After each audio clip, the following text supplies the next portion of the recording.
அன்புக்குரிய நேயர்களே, உங்கள் அனைவர் மீதும் இறைவனின் சாந்தியும் சமாதானமும் என்றென்றும் நிலவட்டுமாக.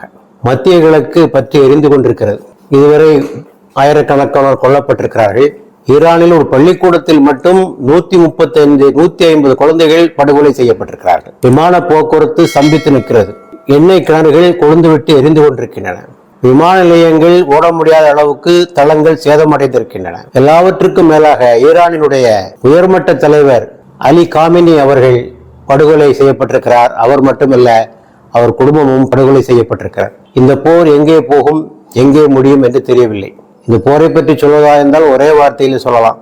உலகம் அமெரிக்காவின் சட்டைப்பையில், அமெரிக்காவோ இஸ்ரேலின் சட்டைப்பையில். இந்த உலகத்தை ஆட்டி வைக்க விரும்புகிறது அமெரிக்கா, ஆனால் அமெரிக்காவை ஆட்டி வைக்கிறது இஸ்ரேல். இதுதான் இந்த போருடைய சுருக்கமான கதை. இந்த நிலையில் சிலர் இந்த போருக்கு எதிர்ப்பு தெரிவித்து வருகிறார்கள், சிலர் மௌனம் காக்கிறார்கள், சிலர் ஆதரவும் அளிக்கிறார்கள்.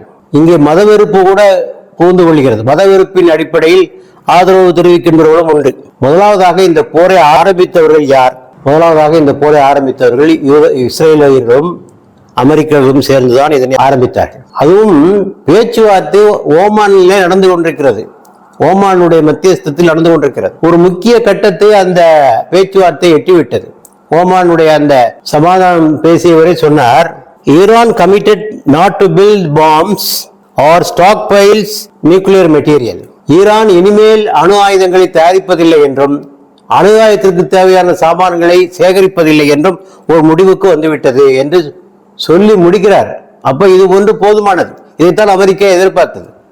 ஆனால் பேச்சுவார்த்தை நடந்து கொண்டிருக்கின்ற போதே குண்டுவெடிப்பு வீசுவது ஆரம்பமாகிவிட்டது. என்ன அர்த்தம்? எங்க பேச்சுவார்த்தை சமாதானத்தில் முடிந்து விட்டால் போர் தொடுக்க முடியாமல் ஆகிவிடுமோ, நாம் இந்த ஈரானை ஒழிக்க நினைக்கிறோம், ஆனால் இங்கு சமாதான பேச்சில் உடன்பாடு வந்துவிடும் போல் தெரிகிறதே என்று பயந்து கொண்டு அவர்கள் இந்த போரை துவங்கிவிட்டார்கள். ஆக போருக்கான எந்த முகாந்திரமும் இல்லை. போரை நியாயப்படுத்துவதற்கு அவர்கள் சொல்லிய இன்னொரு காரணம் பிரியம்டிவ் ஸ்ட்ரைக் என்று சொன்னார்கள். அதாவது எதிரி தாக்குவதற்கு முன்னரே நாம் சென்று தாக்கிவிட வேண்டும். அதற்கு தான் பிரியம்டிவ் ஸ்ட்ரைக் என்று சொல்வார்கள். ஆக ஈரான் தாக்குவதற்கு முன்னரே நாம் சென்று தாக்கிவிட வேண்டும் என்று சொல்லி இந்த போரை அமெரிக்காவும் இஸ்ரேலும் நியாயப்படுத்தியது. ஆனால் போரை ஆரம்பிக்கும் எந்த நோக்கமும் ஈரானுக்கு கிடையாது. போரை ஆரம்பிப்பதற்கான எந்த அறிகுறியும் இல்லை என்று அமெரிக்க ராணுவ அதிகாரிகளை சொல்லியிருக்கிறார்கள். அப்படி இருக்க ஆரம்பிக்க வேண்டிய அவசியம் என்ன வந்தது என்றுதான் நாம் கேட்கிறோம். இவர்கள் ஐக்கிய நாடுகள் சபையை கலந்தார்களா?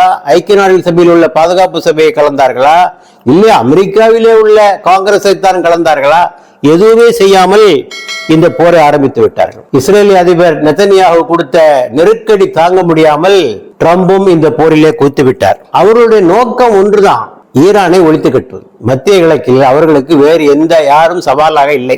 அரபு நாடுகளை பற்றி உங்களுக்கு தெரியும், அவர்கள் எல்லாம் பலவீனமானவர்கள்.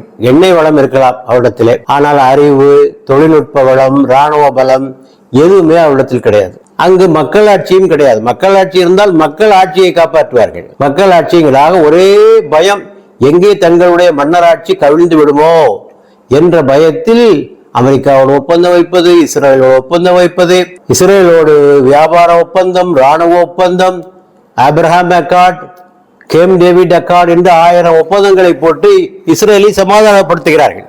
ஆகவே அரபு நாடுகளை பற்றி அந்த இஸ்ரேலுக்கு எந்த பயமும் கிடையாது. அவர்கள் அடிமைகள். அடுத்தபடியாக இந்த ஈரான் தான் ஹிஸ்புல்லா இயக்கம், ஹூத்தி இயக்கம், ஹமாஸ் இயக்கம் இவற்றுக்கெல்லாம் ஆதரவு தருவதும் இந்த ஈரான் தான். ஆகவே இவர்களை ஒழித்து விட்டால் அந்த இயக்கங்களை ஒழித்து விடலாம். இது ஒரு காரணம் போர ஆரம்பிப்பதற்கு. இன்னொரு முக்கியமான காரணம் எப்ஸ்டைன் ஃபைல்ஸ். கேள்விப்பட்டிருப்பீங்க. எப்ஸ்டைன் ஃபைல்ஸ் அன்னைக்கு ஒரு பாலியல் சேட்டைகள், காம களியாட்டங்கள் நடைபெற்ற நிகழ்வுகள். உலகத்தினுடைய பிரபலமான தலைவர்கள், நாம் மிகவும் உயரத்தில் வைத்து பார்க்கின்ற தலைவர்கள், இவர்கள் எல்லாம் குழந்தைகளோடு பாலியல் வன்முறைகள் செய்திருக்கிறார்கள். அதிலே ட்ரம்ப் முக்கியமான ஒரு ஆளு. அது பற்றிய காட்சிகள்லாம் வெளியாயிடுச்சு, பத்திரிகையிலேயே வந்தாச்சு, மீடியாலேயும் வந்தாச்சு. ஆக அது எப்போதும் வெடிக்க காத்திருக்கும் ஒரு எரிமலையாக எப்ஸ்டைன் ஃபைல்ஸ் விவகாரம்.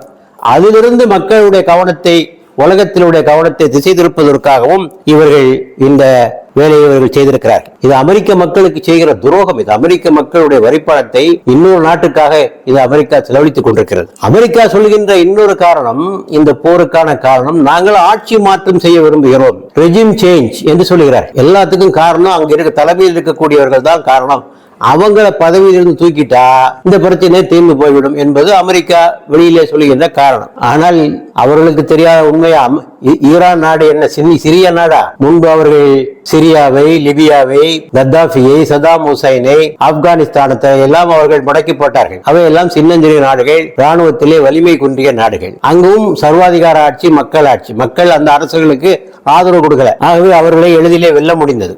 ஆனால் ஈரான் அப்படி அல்லவே. ஈரான் 9 கோடி பேரை கொண்டிருக்கின்ற ஒரு நாடு. அது ஒரு ஜனநாயக நாடு. மக்களால் தேர்ந்தெடுக்கப்பட்ட அரசு அங்கே இருக்கிறது. அதில் சில குறைகள் இருக்கலாம், அது வேறு விஷயம். மத்திய கிழக்கிலேயே ஜனநாயக முறைப்படி இயங்குகின்ற ஒரு நாடாக மக்களுடைய ஆதரவு என்றுமே அரசுக்கு உண்டு. ஏன் இப்போ நடக்கின்ற ஆட்சி எப்படி வந்தது? இப்போ முல்லாக்களுடைய ஆட்சி என்றெல்லாம் சொல்கிறார்களே, இவர்கள் எப்படி ஆட்சிக்கு வந்தார்கள்? அதை யோசித்து பார்க்க வேண்டாமா? ஈரான் நாடு முதலில் ஜனநாயக நாடாக இருந்தது. எண்ணெய் வளம் அங்கே கண்டுபிடிக்கப்பட்ட பிறகு அந்த எண்ணெய் வளத்தை எல்லாம் அமெரிக்காவும் மேற்குலக நாடுகளும் அனுபவித்துக் கொண்டிருந்தன. இதற்கு ஒரு முட்டுக்கட்டை போட்டார் அப்போது ஆட்சியாளராக இருந்த முசத்திக் என்பவர் 1953 எண்ணெய் கிடங்குகளை எல்லாம் தேசியமயமாக்கினார். அதனால என்ன ஆச்சுன்னா, அமெரிக்காவுக்கும் மேற்குலக நாடுகள் கிடைக்கக்கூடிய வருமானம் நின்று போயிற்று. இது 79 வரை தொடர்ந்தது. 53 79 வரை தொடர்கிறது. 79 ஆண்டில் ஆயத்துல்லா கொமேனி ஒரு புரட்சியை கொண்டு வந்து மன்னராட்சி, ரசா பஹலவி அவர்தான் ஆண்டு கொண்டிருந்தார், அவரை பதவியிலிருந்து அகற்றி அங்கே மக்களாட்சியை கொண்டு வந்தார். ஆக மக்களுடைய ஒரு பெருத்த ஆதரவோடு அவர் ஆட்சிக்கு வந்தார். ஆக இவர்கள் எண்ணுவது போன்று ஒரு பொம்மை அரசாங்கம் அல்ல, அமெரிக்கர்களால் பாதுகாக்கப்பட்ட ஒரு அரசாங்கம் அல்ல, மக்களால் தேர்ந்தெடுக்கப்பட்ட ஒரு அரசாங்கம். அதையும் இவர்கள் மறந்துவிட்டார்கள். அடுத்தபடியாக ஈரான் என்பது ராணுவ ரீதியாக வலிமை பொருந்திய ஒரு நாடு. ஏராளமான ஏவுகணைகள் வைத்திருக்கின்ற ஒரு நாடு, ட்ரோன்களை வைத்திருக்கின்ற ஒரு நாடு. நீங்க பாத்தீங்கல்ல, ஜூன் மாசத்துல, சென்ற வருடம் ஜூன் மாதத்துல ஈரானுக்கு போர் தொடுத்தீங்க. 12 நாளுக்கு மேல யுத்தத்தை தொடர முடியலையே உங்களால. போரை நிறுத்து என்று நெதன்யாஹூ அமெரிக்காவுக்கு பிரஷர் கொடுத்து 12 நாளுக்கு மேல போரை தொடர முடியல.